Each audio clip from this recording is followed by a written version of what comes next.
you got coming up? Anything exciting? No, not loads of football because Women's Champions League is becoming bigger. It's just more football. We've got 6 teams in the Champions League, so there's more football. And then nothing. I've got in the new year I do figure skating in Sheffield for a week, and then do figure skating at the Olympics. How are you doing? I'm doing ski jumping and cross country. But you'll be. I'm up in the mountains. You'll be in the mountains. Yeah. I'll be in Milan. I don't know what's better or worse. I like being in the mountains. I think I'd rather be in the mountains, but probably after a few days I'd be grateful that I'm indoors. But the thing is, it won't be that cold. It's Italy, isn't it? The last 2 I've done have been like, Beijing is -30 winter. So Italy is never going to be that cold. It'll be like Sochi, which was really hot, and like people were like topless in the snow midday because the sun gets so hot. They were sunbathing and stuff. Yeah, it'll be cool. It'll be chilly. It'll be that hot, but I think it'll be in the mornings. It'll be cold, but when the sun's out, if the sun's out, I'll spend nearly all of it in the ice rink, in whatever temperature, ambient temperature the ice rink. yeah. Great for the opening ceremony. 2.5 weeks in Milan and do the closing ceremony and Salona. I'm happy to swerve the ceremonies because I'm up in the mountains. I think. Yeah, I'd quite like to go in the mountains, but you're stuck in the area that you're stuck in, right? Yeah. If you're doing the rings, you do the not rings. just that, but you're stuck with them. So literally, and I know all the people that do the ski jumping. It's mainly Germans. It's a real. It's like all those big macho Germans, these big men, very macho. I did ski jumping in Pyeongchang, and I was stuck with people like, do you know Lars Darwin, Keir I know Keir Starmer. Yeah, they're all very. Oh, the photographer, action man photographer. So it's all very, and there was big Germans with each other the whole time. It was a bit like that, so I'm like, oh. Well, enjoy it in the mountains, as long as you can keep warm enough. Oh yeah, it should be, hopefully. Well, I'm just going to sit in Milan and eat as much pasta as I can manage for 2 weeks. Do some ice skating. Yeah, I'm hoping that the food will be better than usual, seeing as it's Italy. Because the trouble, like in Pyeongchang, we were leaving our hotel before breakfast was available, and when we were getting back, because we were leaving at 6 in the morning and getting back at midnight most of the day, and the food was not open until 6:30, 7, and it was closed when we got back at 9, so we were literally just eating shit, hot noodles, snack bars, bananas, just anything you could get, and there was no sort of shops, it was just a little cafe place up in the mountain, which was very restricted. It was literally hot noodles. Well, yeah, I think that's it, because I'm in the city, which is fine. And I think all the ice skating stuff, depends where they put me. No, in ETA they put me in Wales, no, but like, as long as I can, not too far away, I think the ice skating doesn't start until evenings then. Oh, so you'll be right. Yeah, you should be able to get a nice hotel breakfast. And, Go for a run in the morning. oh my goodness, running? In my head anyway. Depends who else, as you say, it depends very much on who else is doing it. So, some guy called Pavel is doing it with me, so I think one up, one down, and if he's a nice man, Yeah. split it up between us. And depends on, you say, if you work with someone like Kai, who's a fucking low-hanging fruit lawyer, Yeah. and you're going to have to fight for everything you're doing, and it's a real pain. Well, the German, I'm working with an AP German who is very much, who who I worked with in Pyeongchang, and he drove me insane. And it was just, he's like so macho, and so I'm an expert at ski jumping. I'm going to do like everything that I want, and you can just do the rest. Anyway, it was a nightmare working with him. And to the point where I saw Carcourt. It was when he was in Japan, and he was there, and I hadn't seen him for ages. And I was just working with these like horrible Germans the whole time. And I saw Carl, and I was like, Carl! And I burst into tears. Carl! So happy to see a friendly face. Okay. That sort of hadn't even occurred to me. I think it would be fine. Like the editor we've got is a really nice Portuguese guy, so I think. I mean, you get your own little room and stuff like that. When we were doing the World Cup, we all had to share like a. It was a bit like being a weird holiday camp.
Pictures of the household cavalry or guards than I do of any Balkan leaders.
The best bit of the entire thing.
think we might have to do a bit of good morning, so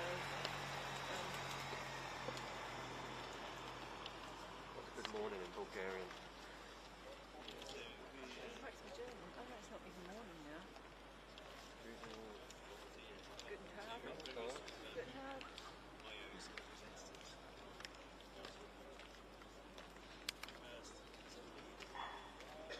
That could have been somebody, it could have been nobody. But, yeah, they all were.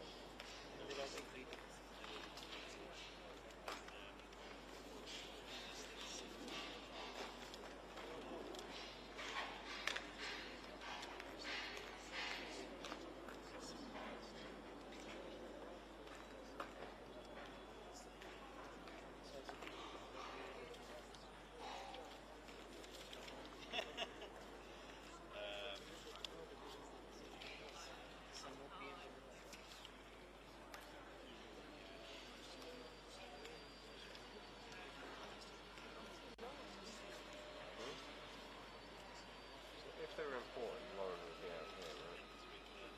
Yeah.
Actually more usable for clients as a general view than it would be IMF or functionality.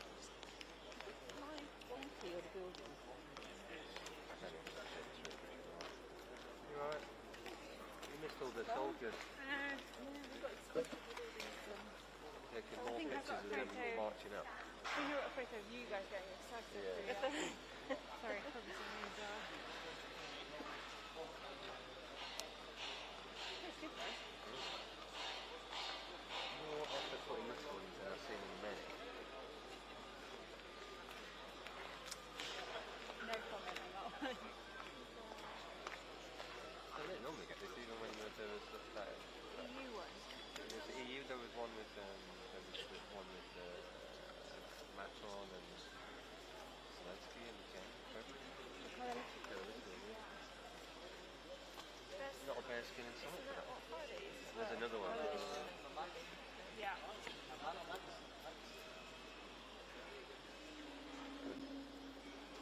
Is that all here as well?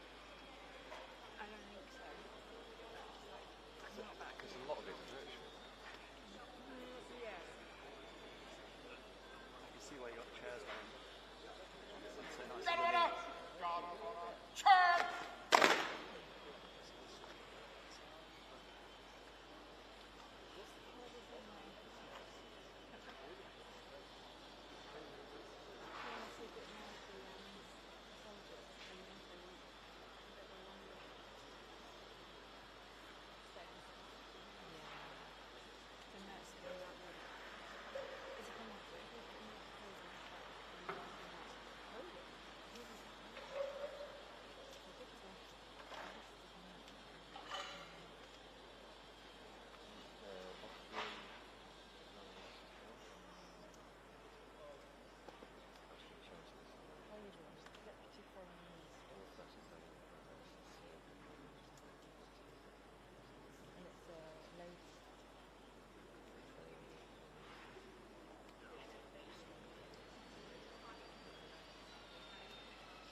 did, Yeah. and then and I flashed it. Yeah, so did I.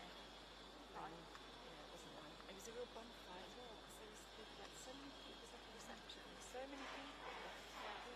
At one point, I kind of was squished up against someone. I looked up and he was Penny Lancaster standing up on Stuart's once. And I was just like, oh, hello, sorry. Like, I was really liked her. She's like, my it's like, oh, hello, sorry.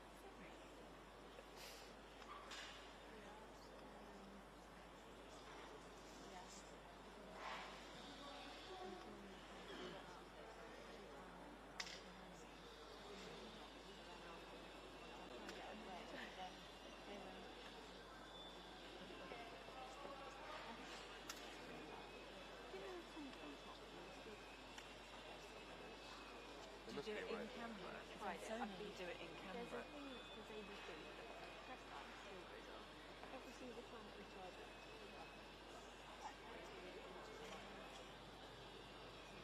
I've literally been through every single thing. So I was kind of fighting when it would have to make a video.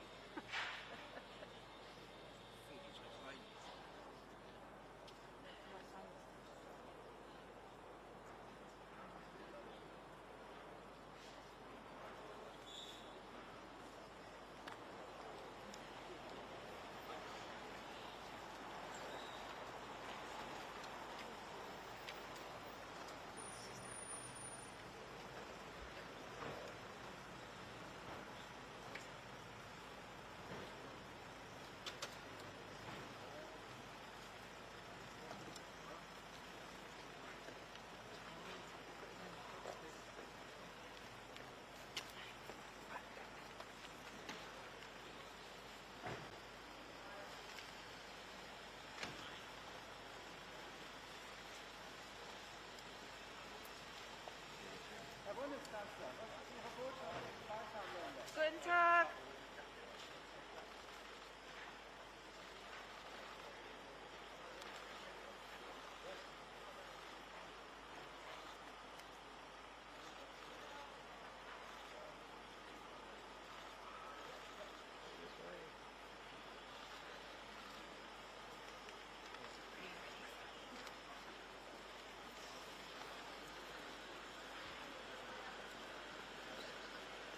That wasn't really very good, was I it? tried my best to get them to look. Okay, Didn't so I was impressed. I was. with my fluency.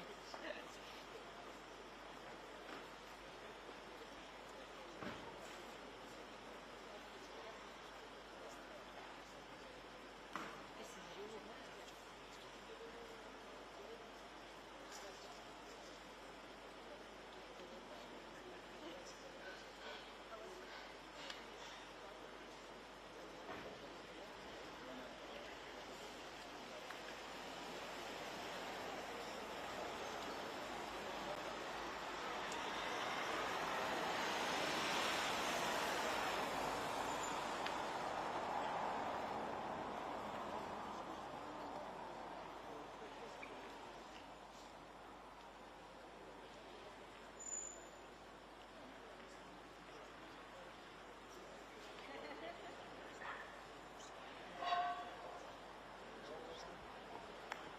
Another live one. Right there, mate.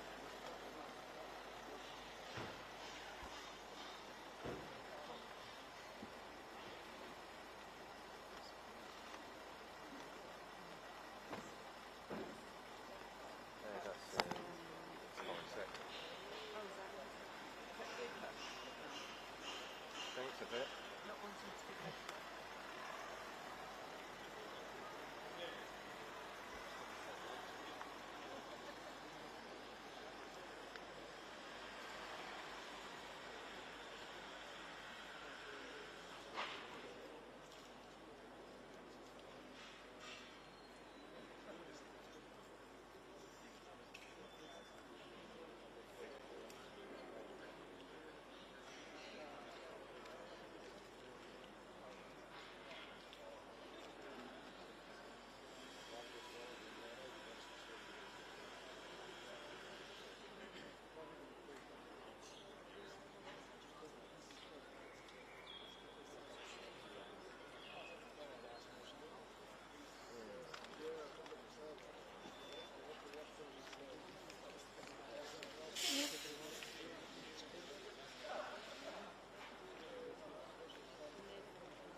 meeting, the heads of state meeting on maybe hopefully to meet all the foreign ministers.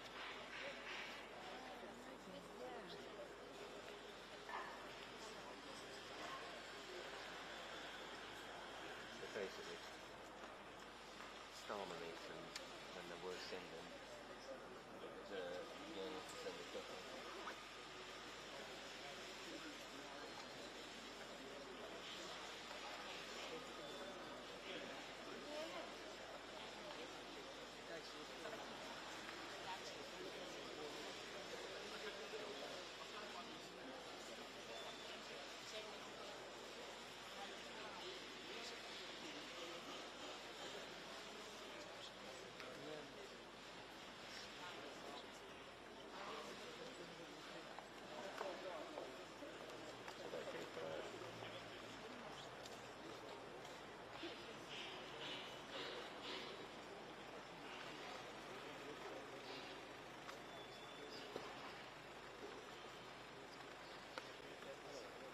It's only one slowly. It's yours very slow. Yeah, it's pretty cool.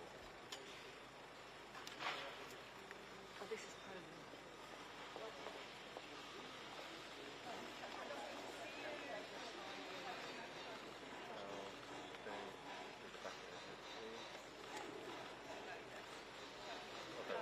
Well done, thank you. Take it all back. I apologise on behalf of everything I've ever said about that season. You did the right thing.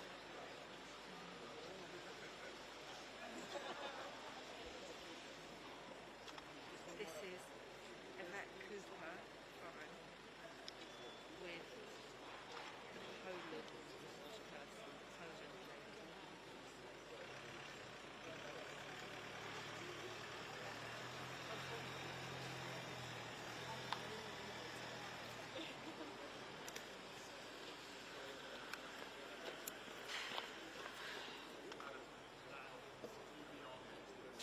Who's next? I don't know. I just need to What's the... just get my out in 90 seconds. Yeah, it's only 90 seconds with her.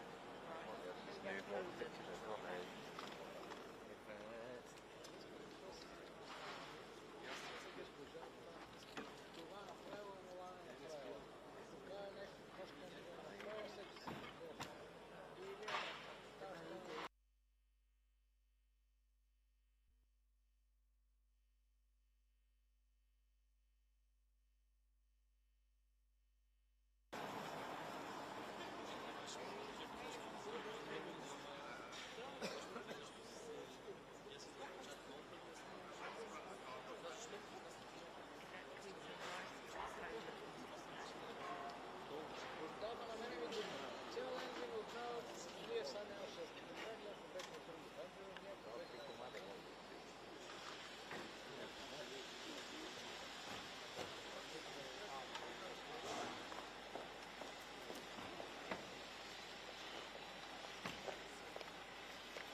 Kosovo, thank you.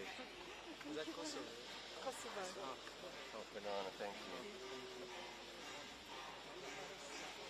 Prime Minister Kosovo. Kosovo. I can only ask.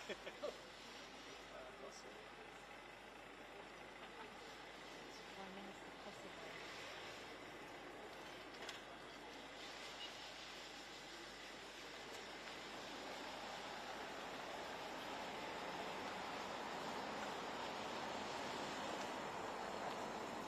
Yeah.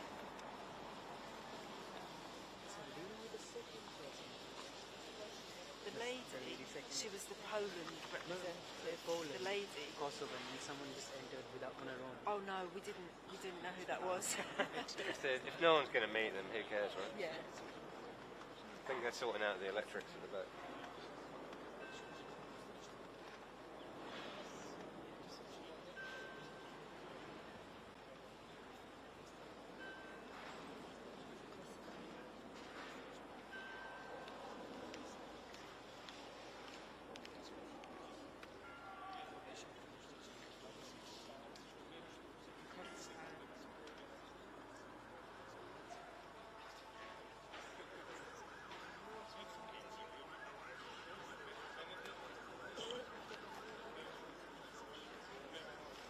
Poor old Frank.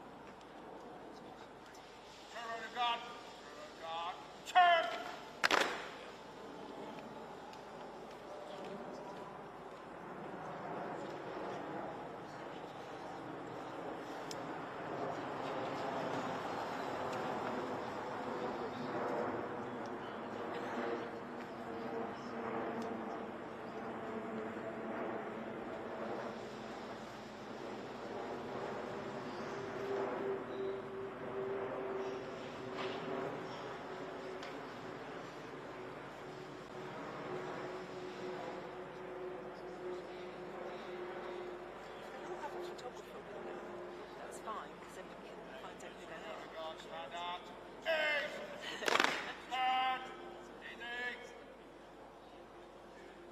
Because there was a man with a beard who said, "Don't worry, we'll tell you who they all are when they arrive." And then he lo and behold, he fucked right off when he Seen needs him when we again. need him the most. Yeah. Oh yeah, he's right over there. Yeah.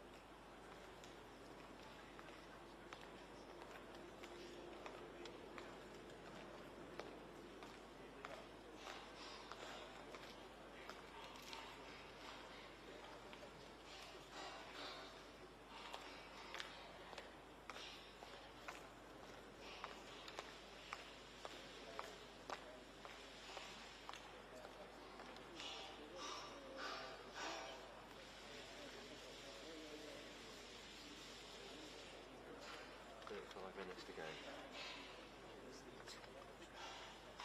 I think, no, because we've had, we had 2 or 3 out of a list of about 30.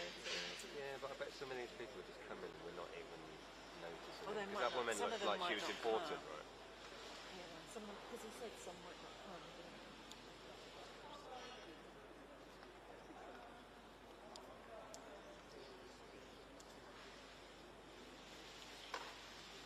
Suddenly got cold, didn't it?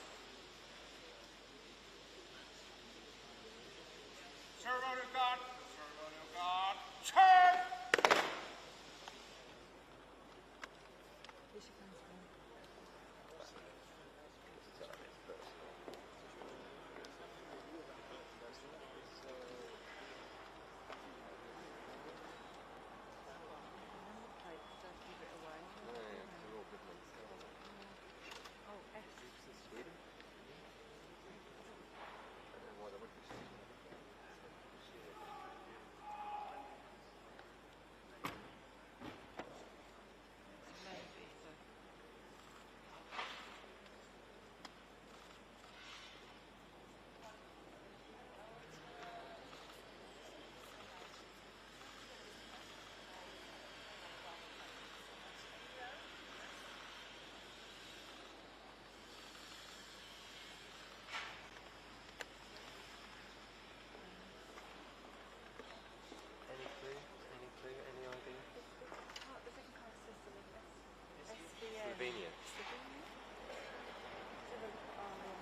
It's a woman and it's, I think that is her. Never slap it, right?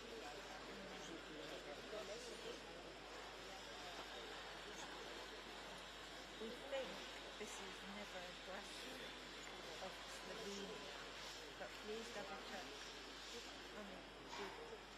Slovenia never aggressive.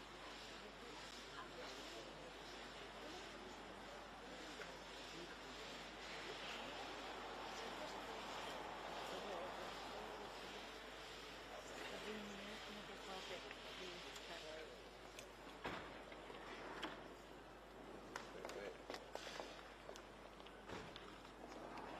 Who are we voting?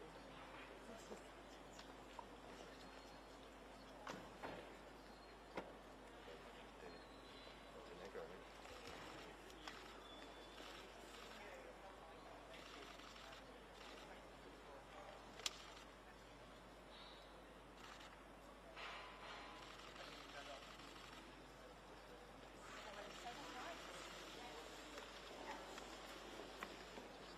Stick a sky.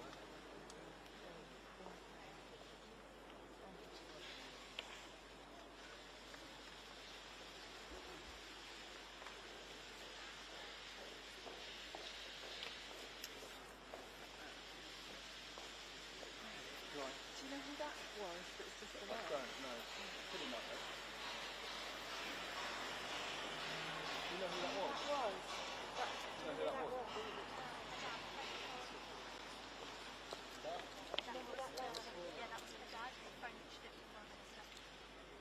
Thank you. Someone next to you. Someone next to you. In and out. Downing Street talk. Oh, She's is in it and out. Simon? Yeah. Right, yeah. Oh, we won't care then. Fine. It's Lauren. Oh, Lauren. Oh, yeah. Great.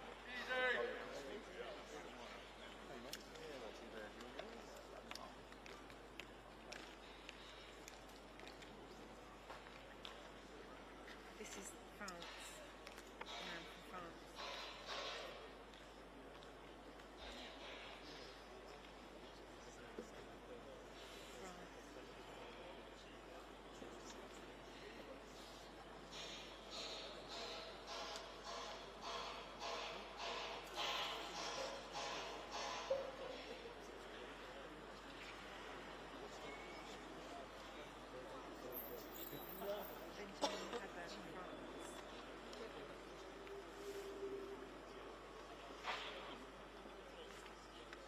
Benjamin Haber, France. Benjamin Haber, France.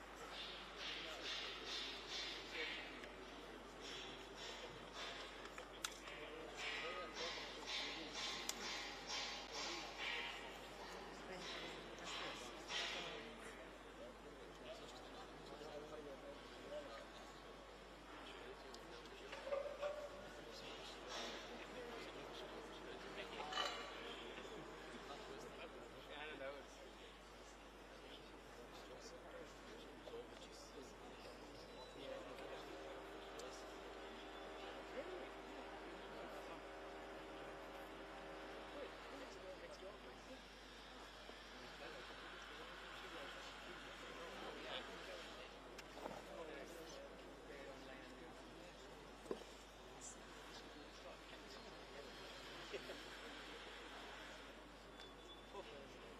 Who are you here to do?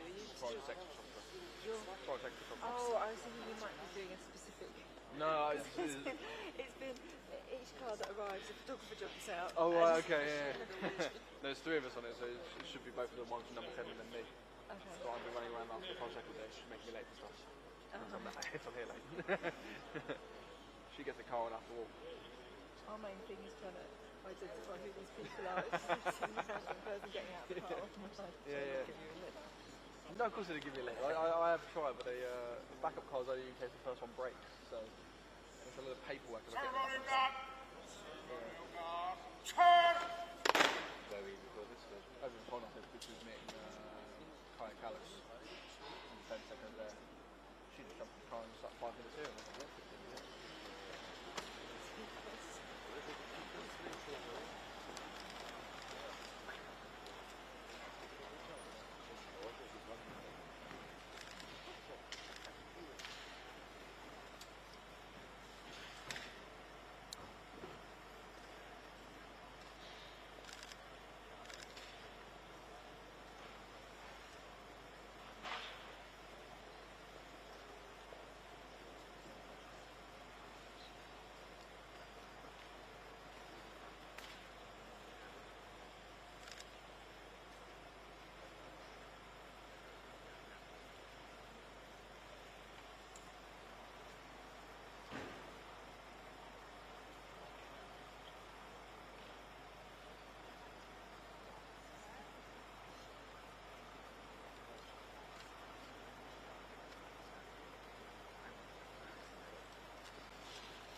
Italian. Thank you. Antonio Tajani. Italy. Antonio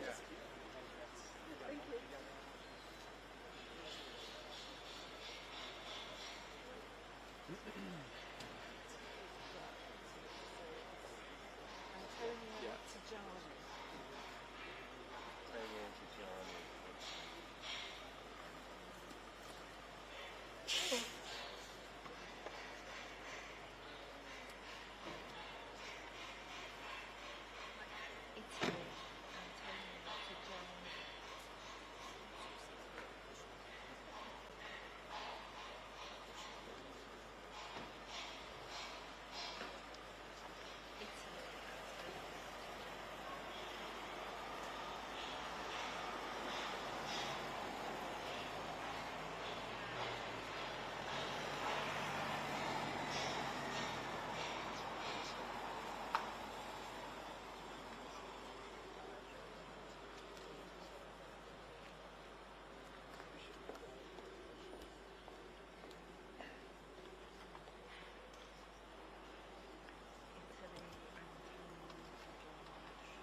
Between all of us, I'm sure we can manage.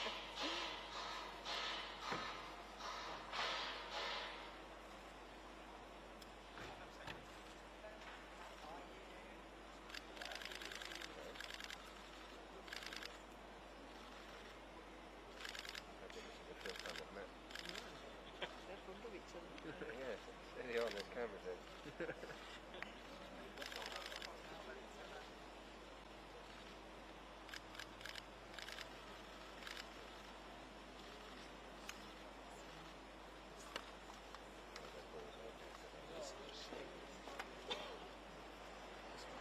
Probably watching them like we were. Sat in the front.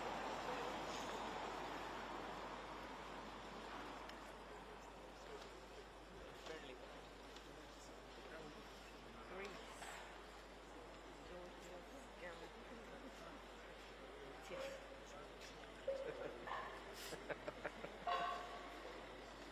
Speaking like a native. Sadly not a native Greece. Greece. Georgios. Foreign Secretary Yvette Cooper have been greeting some of the leaders, including the Greek Foreign Minister was the last leader, to head inside Lancaster House for what's called the Western Balkans Summit. You can see some of the pomp and circumstance behind me, the beefeaters and ceremonial guard who are outside this event.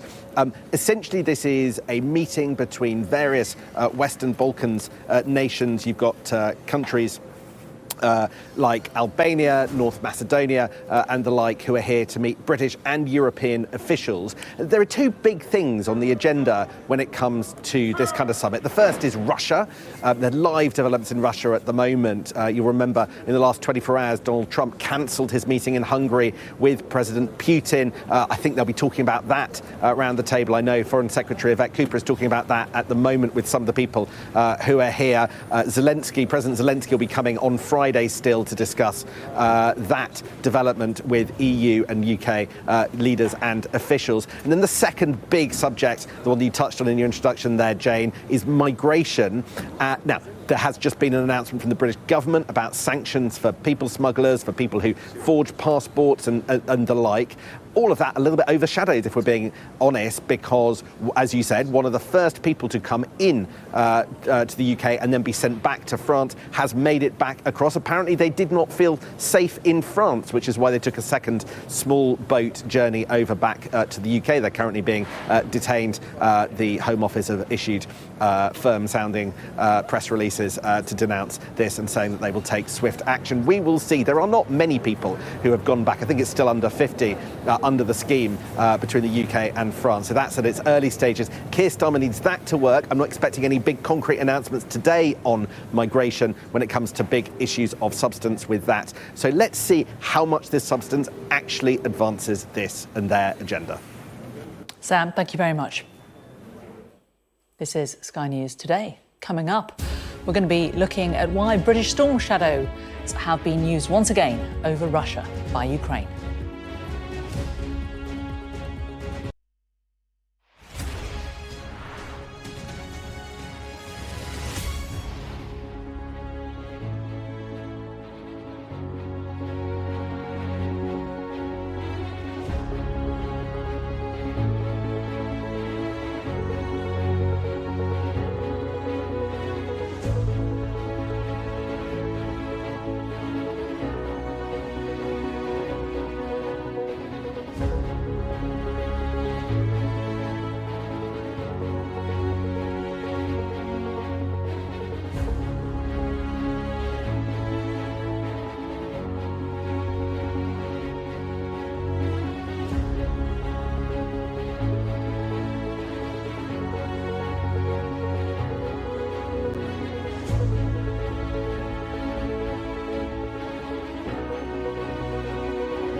Welcome back. British Storm Shadow cruise missiles have been used in what Ukraine's general staff have described as a massive attack on a Russian chemical plant that makes gunpowder and weapons.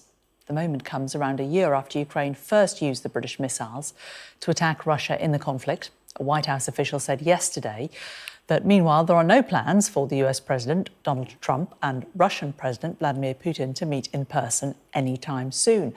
But the Kremlin has said this morning that preparation for the summit is necessary still. Well, Hungary's Prime Minister Viktor Orbán also said his government is still preparing for the meeting in Budapest. Well, our security and defence editor Deborah Haynes has more details.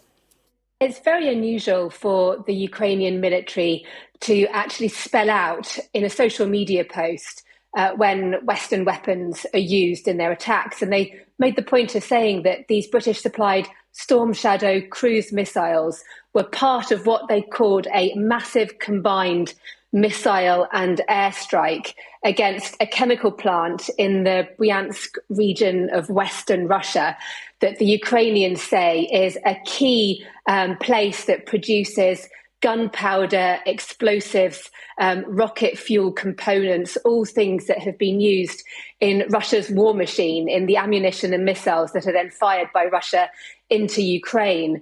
And it's part of a pattern that we're seeing of intensified deep strikes by the Ukrainian military against, yes, these military facilities or facilities in Russia that have military use, but also against energy infrastructure. There's been a huge ramping up. Reuters was reporting nearly 60 strikes against energy production plants across Russia since August. And it's all designed to increase the pressure on Vladimir Putin, who, let's not forget, is under pressure too from Donald Trump to strike some kind of peace deal as the war grinds on in Ukraine. And that whole effort, as we've seen in the last 24 hours, has been thrown once again into doubt. There was a plan for the US president and the Russian president to meet in Hungary within a couple of weeks to talk about peace. And yet yesterday, the White House saying that there is currently no immediate plan for that meeting to take place. And instead, and this is key, Mark Rutte, the head of NATO, is travelling to Washington. He'll be there today to meet with Donald Trump, and Ukraine will be at the forefront of discussions there. And as well as that, you had the British Defence Secretary earlier this week, saying how he had put aside or was ready to spend well over £100 million on British forces deploying to Ukraine as part of a multinational force that would be envisaged to be in place in the event of a ceasefire. I mean, the idea that Russia would allow that to happen does seem quite far-fetched, yet it does show the efforts that are going on now to try to force Russia to the negotiating table and to secure a deal that would not be in Russia's favour, but would be something that Ukraine could accept. Deborah Haynes there. Well, I'm joined by our defence and security analyst, Professor Michael Clark. So, Michael, tell us a bit more about these British Storm Shadow missiles that have been used in Ukraine. It's certainly not the first time that they've been used over Russia by the Ukrainians. What more can you tell us about those and the strikes coming the other way on Kiev from Russia? Yeah, well, I mean, Storm Shadow have been used before. I mean, the Ukrainians have had them for over a year now, and they've used them for strikes inside Russia. What's interesting this time is that the Ukrainians have talked about it immediately. They don't normally admit that they are behind these strikes. They just let the world make their own mind up. But they revealed the fact that several Storm Shadow missiles last night were put onto this chemical factory in Bryansk, which is part of the supply chain for rocket fuel and explosives and so on. So that's a big strike, and it wasn't just one missile. You take out a big plant, you've got to get several missiles on it, and they say that that's what they've done. And indeed, there seemed to have been last night a series of big strikes both sides. So this was only one strike that the Ukrainians seem to have carried out. The reports in Russia, informal reports, but they tend to be accurate because people just report what they see, of several regions in Russia that were attacked last night with a series of drones and missiles from Ukraine. Meanwhile, the Russians attacked at least 8 cities in Ukraine. And whereas the Ukrainians are going for military infrastructure in Russia, the Russians are going for civilian infrastructure in Ukraine. What they're trying to do is shut down the whole of the energy system, the water supply system, before the winter really sets in, to give the Ukrainians a really miserable winter. And they've had quite some success with that, since Ukrainian power supply is in dire trouble now, and the winter hasn't even really started. So that's where we are with that. And the Storm Shadow missiles, it's a British missile. The Ukrainians are obviously making a point of saying we're hitting the Russians with British missiles in order to show that the Europeans are still supporting them after that mini showdown of last weekend in the White House, when President Trump seemed to reverse yet again and tell Zelensky that he's got to give in to Russian demands. Meanwhile, there was meant to be this summit in Budapest between Putin and Trump. That now appears to have been postponed, not cancelled. What hope do you think there is of that meeting actually happening? The Kremlin saying they're still preparing for it, as are Turkey. And Viktor Orban in Hungary, the Hungarian Prime Minister, is still saying, we're ready for it, because it's a great coup for him if they have it there. It's a real insult to NATO and the EU to have it in the one member of NATO and the EU that is very, very pro-Russian. Well, 2 members if you count Fico in Slovakia, but the most prominent pro-Putin member within Europe. So he'd love that thing to go ahead. The Russians are now saying, it can still go ahead, but it's got lots of preparations, but they don't want it. They've achieved their objective, which is to steer Trump off supplying Tomahawk missiles to Ukraine, which up to last week he was going to do after a phone call with Putin. Now he's not going to do it, and he's completely turned his rhetoric back to where it used to be. And so the Russians have achieved that immediate objective, and now they want to, as well, hold out the prospect of a ceasefire discussion, or a peace discussion as they would see it, but they don't want it any time soon because they want to carry on with the war. OK, Michael, thanks very much. You're watching Sky News Today. Coming up, we're going to have more on the child grooming inquiry and the fact that this man, Jim Gamble, has stepped back from being one of those in contention to lead it.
reminder of our top story. Sky News understands that Jim Gamble, who was one of the frontrunners to become chair of the grooming gang inquiry, has now withdrawn. The former police officer began his career in Northern Ireland, rising to become head of the RUC special branch in Belfast. But he's best known for his work combating child abuse. And in 2006, he headed up the Child Exploitation and Online Protection Centre, which revolutionised the...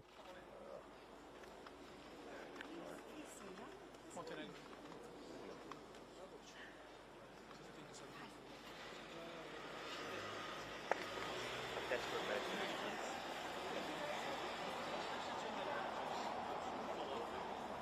Is that Montenegro, I reckon? Yeah. Was it? Yeah. Yeah. Okay, thank you. I mean, casually leave this, yeah, see if it traps Starmer.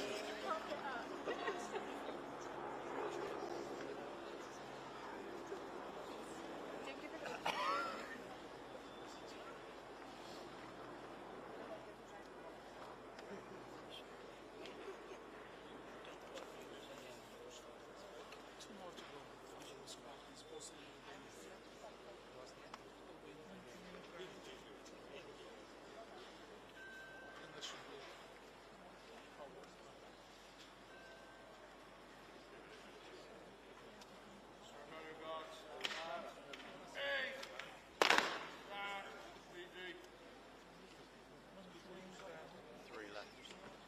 Are they all Starmer types? Yes.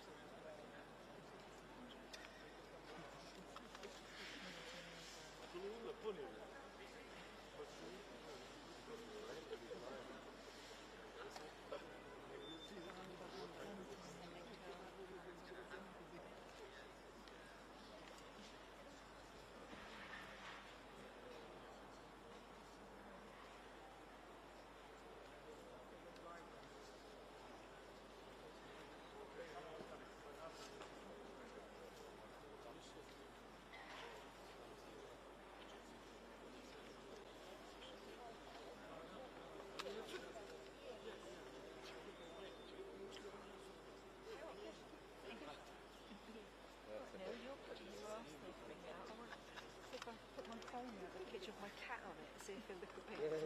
I'll just gently like... He might be an Arsenal fan, but I've got a Siberian cat.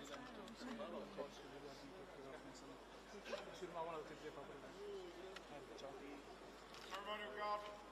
Everybody on guard. Sure.